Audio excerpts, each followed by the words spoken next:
Katuran sa panalangin, kini nga programa gimugna sa East Coast Gospel Mission.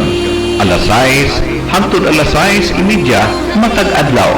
Aron ikaw matabangan nga maangkon ang tinuod nga kalipay, katagbawan ug kasiguruhan sa kinabuhi, ug nga kahatagan sa kasulbaran ang naghinapin nga mga kabalaka, problema, mga pangutana nga sa dugay ng panahon nakahasol pag-ayo kanimo.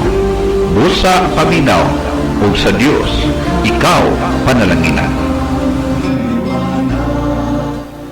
Maayong buntag na usab sa tanan. Salamat sa atong gamahanan ug buhi nga tinumanon ng Dios nga siya naghatag kanato og padayon nga oportunidad nga makahimo kita sa padayon nga pagpangalagad kaniya, especially sa pagpaabot sa iyang mensahe dinhi karon sa kanginan. Mga higala ug suking paminaw sa apo ang nini nga mao nga station sa ECGM Christian Community Radio. Maayong buntag kaniyong tanan og ako nagapanghinaot nga ang atong Dios padayon gyud nga mag-glorify sa ato ang taliwala o sa ato ang pamalandong karon sa ato ang buluhaton. O standby, pipila lang ka mga minuto ako magapakiguban alang sa ato ang pamalandong o hinaot pa ng atong Dios padayon sa paggamit siyang pulong, pag-convect, pag-challenge kanatong tanan. Bagatugyan kita diha sa Ginoo pinaagi sa pangamuyo. Kanimo Dios nga labing gamhanan, salamat sa oportunidad nga imong gihatag, gitugot karon nga makabasa kami, makapamalandong na usab sa imong gamhanan nga mga pulong. Ang akong pag-ampo o Dios nga ang imong pulong, imong bendisyonan nga makahatag og dugang nga paglambo sa kinabuhi sa imong mga kaanakan at the same time imong i-bless Ginoo ang tanan nagapaminaw karon sa niini nga station o bisan pa man ang tanan naga-follow karon live sa niini nga Facebook page o sa tanan nga makascan o maka-access na ini Ginoo. This I pray in Jesus name. Amen. Usag yun kakalipay nato diya sa Ginoo nga makabuhat kita, makapangalagad kita kaniya ubos o pinaagi sa kusog kay gihatag kanato. Karon nga higayon padayon kita sa pagpamalandong sa pulong sa Ginoo, and we will be talking about doing good while still young. Mintras batanon pa, mintras kusgan pa, baskog pa, active pa, or naapay kakayahan, able pa kita, ikaw, nagapaminaw karon, atong buhaton ang maayo para ma-glorify ang ato ang Ginoo. Mao kini siya ang rason ngano nga ang Dios naghatag siya og tsansa kanimo kanako aron nga kita mahimo niya nga anak o mahimo niyang sulugoon. Do good while still young, or while you are still able. Bintas kusgan o able pa, padayon ta sa pagbuhat sa dapat natong buhaton para sa ikalipay, ikahimaya sa atong buhi nga Dios. Kay maabot ang panahon nga gustuhon man nato, dili na nato kaya o di na pwede kita nga muhimo ni anak. Nay mga panahon nga na daghan taghandom nga buhaton para sa kahimayaan sa Ginoo, pero sad to say nga dili na atong panahon. Mao kana ang realidad. Do good while still young. According sa passage, very common passage, ginagamit na to from time to time ingon sa Ephesians chapter 2, starting in verse number 8. Ingon siya dinhi, For by grace are ye saved through faith, and that not of yourselves, it is the gift of God. So ato makita higala kini nga passage klaro nga nagasulti kanato regarding of course sa atong mga edad, pero ang ato nga paabutan ni ini mao labi na kadtong able pa, no? Aduna pay kakayahan. For by grace are ye saved through faith, and that not of yourselves, it is the gift of God. In verse number 9, not of works, lest any man should boast. For we are His workmanship, created in Christ Jesus unto good works, which God hath before ordained that we should walk in them, no? So ato pakita mao kini siya ang nindot kaayong nga bersikulo nga atong mabasahan, naghatag dili lang naghatag og assurance but naghatag usab og instruction sa mga nangaluwas, no? Mao kana siya ato makita ang klaro nga gisulti dinhi. We should remember that we are not saved by our good works, but are saved to do good works. Wala man kita naluwas sa atong good works, kay nga atong good works dili kapasar tubangan sa Ginoo. That is why nga si Ginoong Hesukristo siya ang personal nga ming-anhi sa kalibutan, siya ang personal nga mingtuman sa iyang kasuguan kay walay nakatuman bisan usa, og siya mismo ang nagpakamatay dito sa krus sa Kalbaryo aron nga mabayran ang imo ug ang ako nga mga kasalanan, aron nga kita kahatagan og tsansa nga makaangkon og kaluwasan, aron nga kita nga nangaluwas maghatag og paghimaya kaniya pinaagi sa pagsunod, pagbuhat sa mga butang nga gusto niya nga atong mabuhat.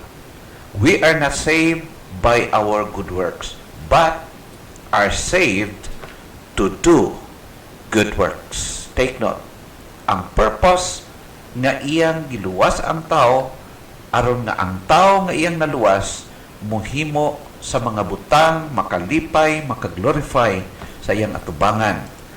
Now, according sa verse number 10, very clear, ingo dinhi, for we are His workmanship, created in Christ Jesus unto good works. The primary purpose nganong giluwas niya ang tao, nganong gihimo niya ang tao nga maiya, it's because gusto niya nga ang tao mubuhat sa butang nga maayo og makahimaya diha kaniya. Mao ka nang ingon, created in Christ Jesus unto good works. Very clear, nagisulti sa balaang kasulatan. Now, good works rule in Christian life. Unsa man ang rule sa good works sa atong kinabuhi, sa imong kinabuhi igala nga nakaangkon kay Kristo nga imong manluluwas? Unsa man ang papel sa maayong buhat? Kay klaro man ang gisulti sa Bible nga wala kita maluwas sa atong maayong buhat. Unsa maday ang rule, papel nga gigampanan sa good work sa atong kinabuhi as Christian? Adunay pipilang ako mahatag din based sa passage nga atong gibasa. Number 1, we are not saved by good works. Take note. Ang good works, whatever it is, gamay man or dako kayo nga butang nga gihimo nato, murag natawag natong exceptional nga mga works. Take note, dili na mo'y nakaluwas kanato, kung dili ang good works nga nakaluwas ka nato, ang good work ni Ginoong Hesus. Mao lamang apan unsa ang rule sa good works sa atong kinabuhi. Take note, we are not saved by that good works. Ang atong good works dili mo'y nakaluwas kanimo, kanako og sa tanan nga mutuo, dili, kundi ang good works ni Ginoong Hesukristo. According sa passage giingon sa verse number 8, for by grace are ye saved through faith, and that not of yourselves, it is the gift of God. Okay? Klaro kaayo. And that not of yourselves, dili gikan resulta sa atong sariling performances. It is the gift of God. Ang pulong sa Ginoo nagasulti nga ang kaluwasan sa kalag sa tao gasa, regalo gikan sa Ginoo. Kung magiskot ka gasa higala, bot pasabot, gikan sa somebody o gihatag sa iyang gusto tagaan. It is the gift of God. And verse 9 sa first part, not of works. Very clear nga gisulti sa balaang kasulatan. We are not saved by our good works, but sa good work lamang ni Ginoong Hesukristo. In Titus chapter 3 verse number 5 nangaingon, not of works of righteousness which we have done, but according to His mercy He saved us, and by the washing of regeneration and renewing of the Holy Ghost. Amen. Mao kana siya to makita igala. Not of works of righteousness which we have done. Ang kaluwasan dili base sa ato ang na-perform, nahimo yung mga good works, but according to His mercy, tungod sa kaluoy sa Ginoo, tungod sa paghugas sa Ginoo sa atong kasalanan, o tungod sa pagbago sa balaan ni Espiritu diha sa kasing-kasing sa magtutuo, sa dihang ikaw salig midawat kay Kristo nga imong manluluwas, girenew niya ang Spirit diha sa kasing-kasing naghatag og kinabuhi. Ikaduha na relasyon o rule sa good works sa atong Christian life, good works causing others to glorify God. Why we need to do good works while we are still young or able? Because good works causes or causing others to glorify your God. Kung magbuhat ta og maayo para sa kahimayaan sa Ginoo, ang mga tao, ang mga makakita sa imong pagkinabuhi, magkakalipay sila, mag-glorify sila sa Ginoo, o ilang himayaon ang Ginoo tungod ni ana. No? Take note, ang una kaganina, we are not saved by our good works, but why we need to do good? It's because our good works will cause others to glorify our God. So kung gusto ka nga ang mga tao mag-glorify sa Ginoo, magpanalanginan sila, mabless sila, buhata ang gitan-aw nimo nga maayo para sa Ginoo. Kay ingon sa Matthew chapter 5 verse number 16, let your light so shine before men that they may see your good works and glorify your Father which is in heaven. So ang mahimo nga product sa paghimo nimo sa maayo para sa glory sa Ginoo, sa kalipay sa Ginoo, ang end product is, and they, the people who observe you, will glorify your Father which is in heaven. Ang mudawat sa glory, ang mudawat sa pagdaig, ang mudawat sa honor, dili ikaw, kundi ang Dios nga imong gialagan. Now, of course, dili man na malikayan, no? Nga kung nakay nabuhat nga maayo para sa kahimayaan sa Ginoo, dili man na malikayan nga makuan jud, no? Ingong panato nga maapil ka sa pagdaig. Labang ang glory is nabilong lang yun sa Ginoo. Pasalamat ikaw higala nga gitagaan ka sa kasing-kasing nga mabuhaton sa maayo tungod kay ang Dios nagakahimaya kanimo ug ang imong kinabuhi mahimong dalaygon usab, mahimo nga maayo nga panig-ingnan, mahimo ka nga suga nga nagasidlak niining mangit-ngit nato nga kalibutan karon. Mao ka naingon siya dinhi, that they may see your good works and glorify your Father which is in heaven. So the moment nga magbuhat ka sa mga butang makalipay sa Ginoo, makita sa mga tao ug sila dili malikayan, ma-glorify, pataas ang Ginoo diha sa ilang kinabuhi. Magakalipay sila diha sa Ginoo. Ikatulo, good works are well-pleasing to God. Dili lang hatag o kahayag sa mga katawhan nga naa sa imong palibot ang maayo nimong gibuhat, kundi makahatag og kalipay diha sa imong Ginoo. Kung gusto ka nga mag-glorify ang Ginoo sa imong kinabuhi, then do good works. Pagbuhat og maayo, dili kay aron maluwas ka, kundi tungod aron malipay ang Ginoo nga nagluwas kanimo. Ha? Mao ka na ingon sa verse 10 sa Colossians chapter 1 verse 10 ingon, that ye may walk worthy of the Lord unto all pleasing, being fruitful in every good work and increasing in the knowledge of God. As your knowledge increased, ang imo usab nga performances mukuyog na siya. Ang tinuod nga kaalam nga Dios nun, ang kahibalo nga iya sa Dios, always gud siya mo produkto, mo resulta o good work. O ang good work nga nakabase diha sa kaalam sa Dios, mao kana ang good work na makalipay sa Ginoo. Kumusta ikaw higala? Kumusta ang imong ginabuhat karon? Kana bang ginabuhat nimo tungod kay ikaw nakasabot sa gusto sa Dios sa imong kinabuhi? Well, padayon na kay ingon siya dinhi, being fruitful in every good work. Dili lang sa sakabahin, but in all aspect sa atong kinabuhi. We can show, we can perform works that can glorify, that can please our Heavenly Father. Ikaupat, good work must abound in us.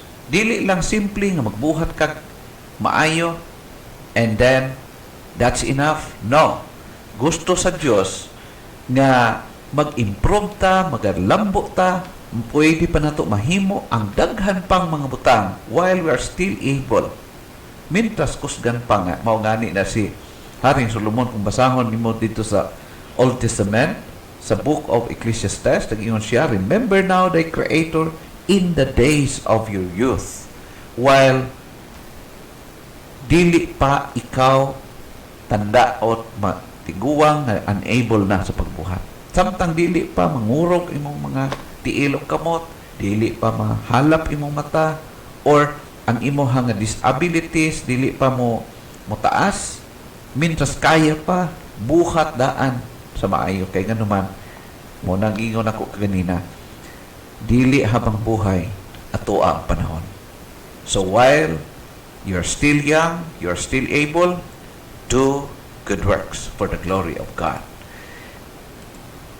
Ingon sa 1 Corinthians chapter 15 verse number 58, ingon si Apostle Pablo, therefore, my beloved brethren, be ye steadfast, unmovable, always abounding in the word of the Lord, for as much as ye know that your labor is not in vain in the Lord. Always abounding in the work of the Lord. Ayaw pagstagnant sa imong pagpangalagad sa Ginoo. Ayaw katagbaw. Kay kung naamay dapat nga matagbaw tas mga butang ni ining kalibutan. We should be content ni ining mga butang gihatag sa Ginoo sa atong kinabuhi as of this time. But never be content. Ayaw pagkontento sa imong nahimo karon para sa Ginoo. Always abounding in the work of the Lord. Always na ay room for improvement sa atong pagpangalagad sa Ginoo. Ha? Mao kana siyang klaro na challenge si Apostle Pablo. Good works must not be tiresome.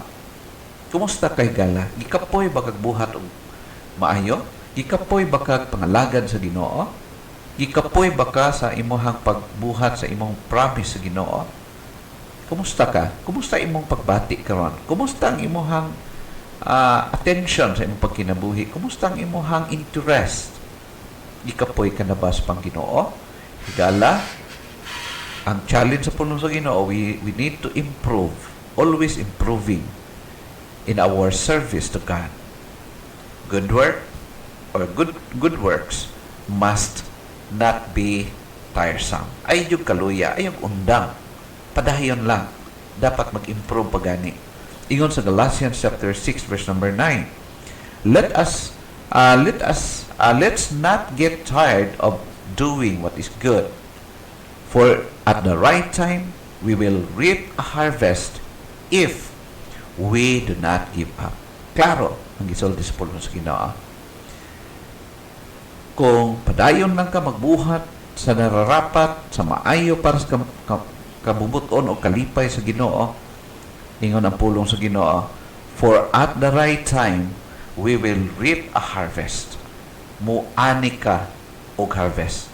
Sa atong natunaan previously, kagahapon, unsa imong gipugas karon, mao na ang imong anihon pagkaugma.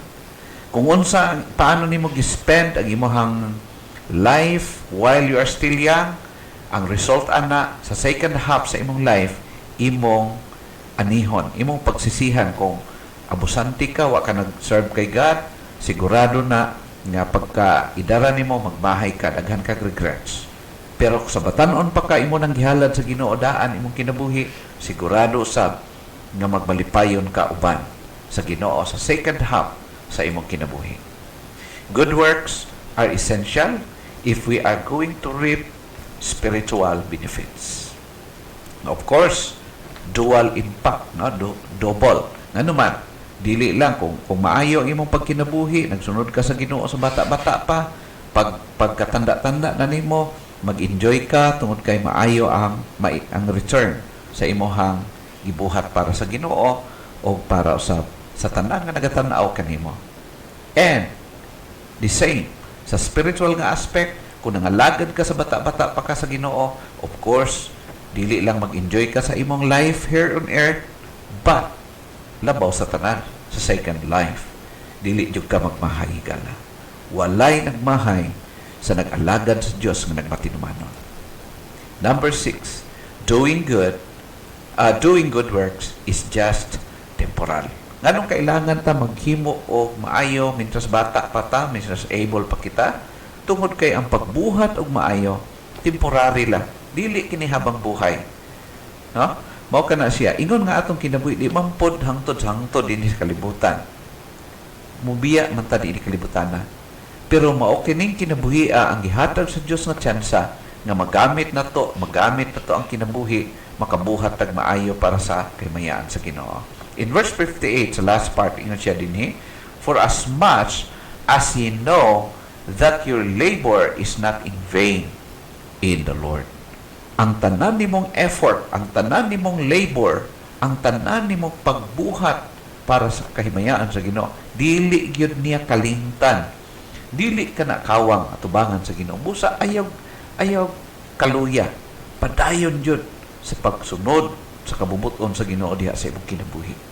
Kung gusto ka na secured ang imong future dinhi sa earth or even ngadto sa second life.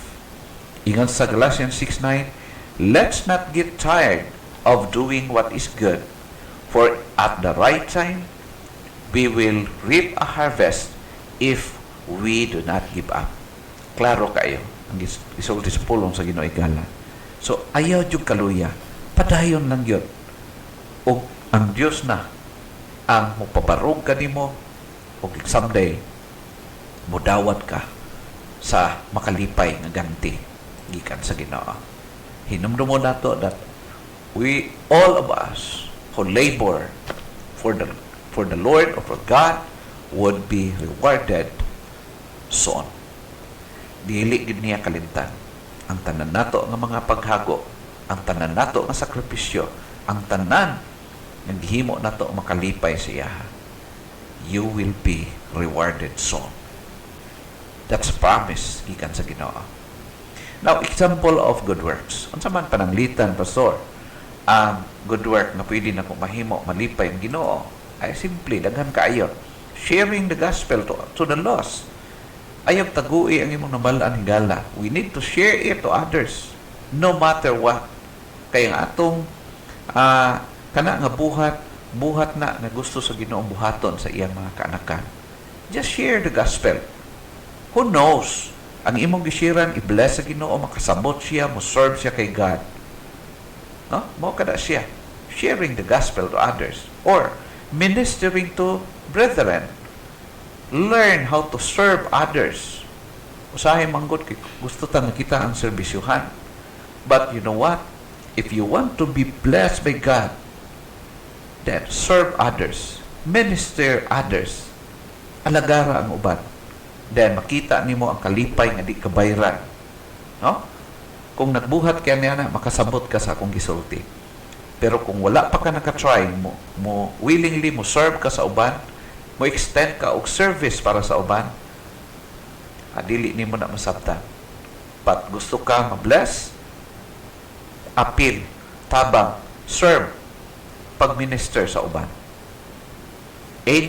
Anything na pwede nimo mahimo sa uban, di makita nimo nga ang kalipay nga dili matungkad. Ikatulo, extend helps to the needy, physically, spiritually. Labi na kung makita nimo ang tao nga tabangonon kaayo, di na kakailangan sultian ng gala. Extend helps to the needy, either physically or spiritually. And it pleases God. Makalipay na sa Ginoo. Kana bitaw magbuhat kag maayo sa mga tao nga dili makabalo sa imuha. That's an excellent job. Mao ka na siyang buhat na sigurado jud ka nga di gid na mapalyar, madawat jud nimo imong ganti. No? Extend helps to the needy, physically and spiritually. Ang mga tao niyang kalibutan, mubuhat silang maayo para sa mga tao nga gi-expect nila nga naay mabalo sa ilaha. Pero kung gusto ka nga ang Dios mo reward sa imuha, buhata ang maayo ngadto sa mga tao nga dili makakaya sa pagbalik o pagbalos o buhat o maayo sa imuha. That's the best. Not only that, utilize your resources for the ministry. Ayaw tihik-tihiki ang Ginoo. Do it for the glory of God. Then makita nimo kung unsa ang maging result after. Ang Dios magapanalangin niya na. Utilize your resources for the ministry. Hinumdum mo nato igala, ang wealth nga gihatag sa Ginoo sa imong kinabuhi dili na para sa imuha actually. Gusto sa Ginoo nga gamiton kaniya para sa iyahang buluhaton. Ayaw pagmaramot sa Ginoo. Ayaw siya tihik-tihiki. Buhata unsay gito. Tan-aw nimo sa Bible na dapat buhaton para sa kamayaan sa Ginoo. Then do something that blesses others. Instead nga mapandol sila sa imong kinabuhi, paningkamuti, ang puih pangayua sa Ginoo nga unta sa imong buhaton mabless ang mga tao. Now of course, dili man tanan, not all, dili sa tanang panahon nga bisan pag maayo imong gibuhat, maayo imong intention, maayo imong plan nga mag-glorify ang tanan. No. Kay even si Jesus Christ, wala man gyud gibuhat sa Ginoong Hesus nga mali, pero still daghan gyapon mga tao siyang palibot nga against, antagonist sa iyang kinabuhi, sa iyang buhat, kalaban kay siya, maglagot sila kay Jesus, o ang maayo niyang buhat gihimo pa nila nga bad. No? But ang challenge for us, do something that blesses others. Buhata lang. Then, ang Ginoo na'y bahala niya na. Set your life as a good example for others.